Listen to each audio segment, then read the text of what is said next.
नमस्कार। तो 10वीं क्लास खत्म और अब जिंदगी का सबसे बड़ा सवाल सामने है, आगे क्या? देखिए, ये सिर्फ एक सवाल नहीं है, ये वो मोड़ है जहां से भविष्य की दिशा तय होती है। तो आज हम भारत की मुख्य एकेडमिक स्ट्रीम्स साइंस, कॉमर्स और आर्ट्स की दुनिया में उतरेंगे और ये समझने की कोशिश करेंगे कि सही रास्ता कौन सा है। और ये सवाल ये सिर्फ स्टूडेंट्स को ही परेशान नहीं करता है ना, पूरे परिवार पर एक प्रेशर सा बन जाता है। बात सिर्फ अगले 2 साल के सब्जेक्ट्स चुनने की नहीं है, ये वो फैसला है जो करियर और भविष्य की नींव रखता है। तो चलिए इस प्रेशर को थोड़ा कम करते हैं और पूरी क्लैरिटी के साथ आगे बढ़ते हैं।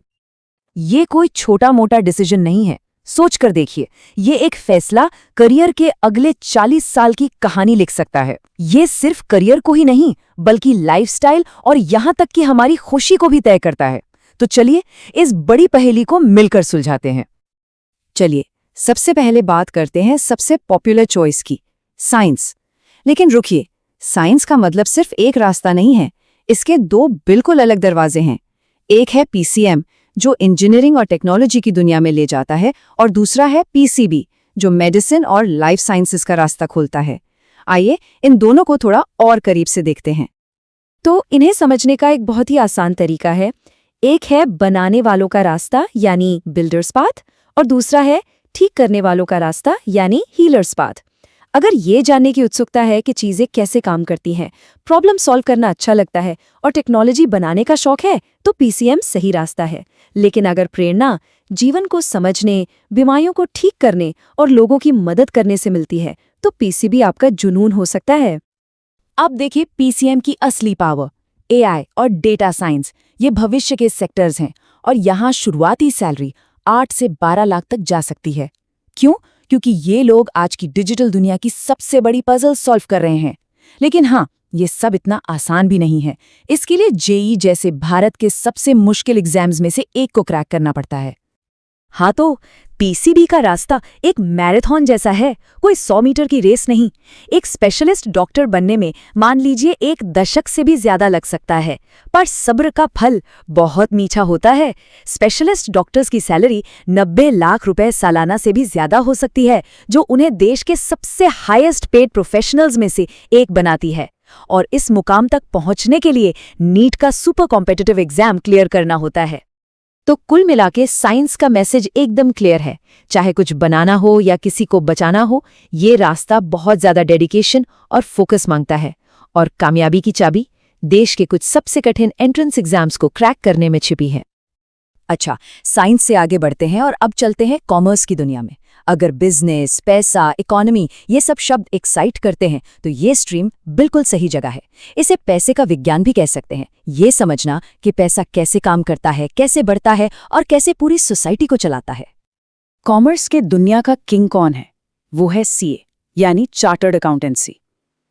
देखिए, ये सफर आसान नहीं है। कई लेवल्स के एग्जाम्स हैं, कड़ी प्रैक्टिकल ट्रेनिंग है। लेकिन जो लोग इस सफर को पूरा कर लेते हैं, वो फाइनेंस के दुनिया के सबसे इज्जतदार और डिमांडिंग प्रोफेशनल्स में से एक बन जाते हैं। जरा इस नंबर पर नजर डालिए, 1 करोड़ प्लस हर साल।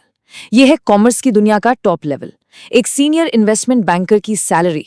ये इस बात का सबूत है कि सही स्किल्स और एक्सपर्टीज के साथ कॉमर्स में कमाई की कोई सीमा नहीं है। तो कॉमर्स में टॉप पर पहुंचने का गेम प्लान क्या है? पहली बात, सिर्फ बीकॉम से काम नहीं चलेगा। ऊंचाई तक जाने के लिए सीए या टॉप कॉलेज से एमबीए जैसी प्रोफेशनल क्वालिफिकेशन चाहिए ही चाहिए। और हाँ, एक सीक्रेट टिप, 11वीं में मैथ्स जरूर लेना। ये आगे चलकर कैट जैसे एग्जाम्स के दरवाजे खोलता है और एक बहुत बड़ा एडवांटेज देता है। चलिए अब बात करते हैं हमारी तीसरी और आखिरी मेन स्ट्रीम की, आर्ट्स या ह्यूमैनिटीज। इसको लेकर ना बहुत गलतफहमियां हैं, लेकिन सच तो ये है कि यही वो स्ट्रीम है जो हमारे देश के भविष्य के लीडर्स, थिंकर्स और क्रिएटर्स तैयार करती है। सबसे पहले तो इस पुरानी सोच को दिमाग से निकाल दीजिए कि आर्ट्स कमजोर स्टूडेंट्स लेते हैं। ये सरासर गलत है। जैसा कि यहाँ लिखा है, यह नेताओं, विचारकों और कलाकारों की धारा है। असल में देश के कई टॉप सिविल सर्वेंट्स और आईएएस टॉपर्स इसी बैकग्राउंड से आते हैं। ये चार्ट आर्ट्स में सक्सेस का पूरा सीक्रेट खोल देता है। देखिए, एक नॉर्मल बीए डिग्री से शुरुआत शायद साधारण हो, लेकिन जैसे ही कोई एक प्रोफेशनल गोल सेट करता है, जैसे लॉ या सिविल सर्विसेज, तो देखिए सैलरी और करियर की ग्रोथ कैसे आसमान छूती है। आर्ट्स की सबसे बड़ी खूबी है इसकी डाइवर्सिटी। सोचिए, कोई देश की पॉलिसी बनाने वाला आईएएस ऑफिसर बन सकता है, तो कोई कोर्ट में इंसाफ के लिए लड़ने वाला वकील, कोई पत्रकार बनकर समाज की आवाज बन सकता है। ये सिर्फ जॉब्स नहीं है, ये समाज पर सीधा असर डालने वाले रोल्स हैं। तो हमने साइंस, कॉमर्स और आर्ट्स तीनों को काफी डिटेल में देख लिया। अब आता है सबसे बड़ा सवाल, इनमें से अपने लिए सही रास्ता कैसे चुनें? चलिए इस उलझन को सुलझाने के लिए एक सिंपल सा फ्रेमवर्क देखते हैं। ये स्लाइड समझ लीजिए हमारा डिसीजन मेकिंग डैशबोर्ड है। यहाँ सब कुछ एक नज़र में है। ध्यान से देखिए, जॉब सिक्योरिटी सबसे ज्यादा कहाँ है? पीसीबी और आर्ट्स की सरकारी नौकरियों में। और सबसे ज्यादा कमाई की पोटेंशियल वो पीसीबी और कॉमर्स में है। हर स्ट्रीम की अपनी खूबियां और चुनौतियां हैं। अब ये देखना है कि आपके लिए क्या सबसे ज्यादा मायने रखता है। एक बात समझनी बहुत जरूरी है, आने वाले टाइम में सिर्फ डिग्री से काम नहीं चलेगा। असली गेम चेंजर होंगे इंटरडिसिप्लिनरी स्किल्स। मतलब ये कि एक कॉमर्स ग्रेजुएट जिसे कोडिंग भी आती हो, या एक आर्ट्स ग्रेजुएट जिसे डिजिटल मार्केटिंग की समझ हो। ऐसे कॉम्बिनेशन किसी भी जॉब मार्केट में हिट हैं और करियर को फ्यूचर प्रूफ बनाते हैं। तो आखिर में ये फैसला कोई और नहीं ले सकता, ये पूरी तरह से पर्सनल है। ये सवाल ये एक कंपास की तरह है। दूसरों को छोड़कर एक बार खुद से पूछिए, सच में मजा किस में आता है? अपनी असली ताकत क्या है? और दुनिया पर किस तरह का असर डालना है? जवाब कहीं बाहर नहीं, अंदर ही मिलेगा।